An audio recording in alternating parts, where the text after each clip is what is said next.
കന്യാവ്രതക്കാരുടെ കാവൽക്കാരൻ.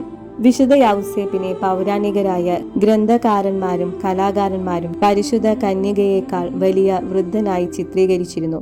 ഒരു യുവതിയോടുകൂടി വസിച്ചുകൊണ്ട് കന്യാവ്രതം പാലിക്കുവാൻ വൃദ്ധന്മാർക്കേ സാധിക്കുകയുള്ളൂ എന്ന ധാരണയുണ്ടായിരുന്നു. എന്നാൽ വിശുദ്ധ യൗസേപ്പും പരിശുദ്ധ കന്യകയും പ്രായത്തിൽ ഏകദേശം സമാനരായിരുന്നു.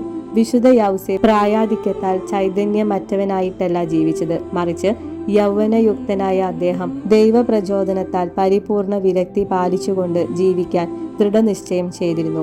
പരിശുദ്ധ കന്യകയുടെ ദർശനവും സാമീപ്യങ്ങളും സഹായങ്ങളും വിശുദ്ധ യൗസേപ്പിനെ അതിന് പ്രാപ്തനാക്കി എന്നും കരുതുന്നതിൽ അസാംഗത്യമില്ല. അമലമനോഹരിയും നിത്യകന്യകയുമായ ദൈവജനനിയുടെ ഒരു നോട്ടം അഥവാ കൃപാകടാക്ഷം ഒരുവനെ സർവസംഘ പരിത്യാഗിയാക്കി തീർക്കുന്നതാണ്.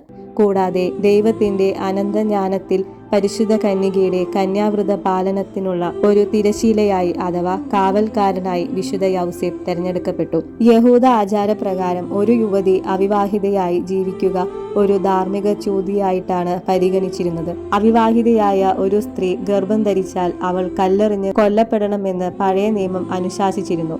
ഇപ്രകാരമുള്ള സാമൂഹ്യ പശ്ചാത്തലത്തിൽ പരിശുദ്ധ കന്യക അവിവാഹിതയായി ജീവിക്കുക ദുഷ്കരമാണ്. എന്നാൽ ദേവകുമാരനെ സംവഹിച്ച ദിവ്യ പേടകത്തിന്റെ നൈർമല്യത്തിന് അവളുടെ കന്യകാത്വത്തിന്റെ കാന്തി പ്രചുരമയ്ക്ക് എന്തെങ്കിലും ഹാനി സംഭവിക്കുക ദൈവമഹത്വത്തിന് അനുയോജ്യമല്ല. വിശുദ്ധ യൗസേപ്പിന് വിരക്ത ജീവിതത്തോട് അഭിനിവേശം നൽകിക്കൊണ്ട് ദൈവം പരിശുദ്ധ കന്യകയെയും വിശുദ്ധ യൗസേപ്പിനെയും വിവാഹത്തിലൂടെ ബന്ധിപ്പിച്ചത്. അതിനാൽ വിശുദ്ധ യൗസേപ്പ് കന്യാവ്രതക്കാരുടെ കാവൽക്കാരനുമായി. കന്യാവ്രതം അനുഷ്ഠിച്ചുകൊണ്ടുള്ള ജീവിതം നയിക്കുന്നവർ വിശുദ്ധ യൗസേപ്പിനോട് ഭക്തരായിരുന്നാൽ അവർക്കത് സുഗമമായി പാലിക്കുവാൻ സാധിക്കുന്നതാണ്. വിശുദ്ധ യൗസേപ്പ് പരിശുദ്ധ കന്യകയുമായി വിവാഹിതനായിരുന്നിട്ടും വിശുദ്ധിക്ക് കോട്ടം വരുത്തിയില്ല. തന്നിമിത്തം എല്ലാ ജീവിതാന്തസ്സുകാർക്കും ശുദ്ധത എന്ന പുണ്യത്തിനും അദ്ദേഹം മാതൃകയായി. വൈവാഹിക വിശ്വസ്തത പാലിക്കുവാൻ ഭാര്യാഭർത്താക്കന്മാർക്ക് വിശുദ്ധ യൗസേപ്പിന്റെ മാതൃക പ്രചോദനമരുളുന്നു.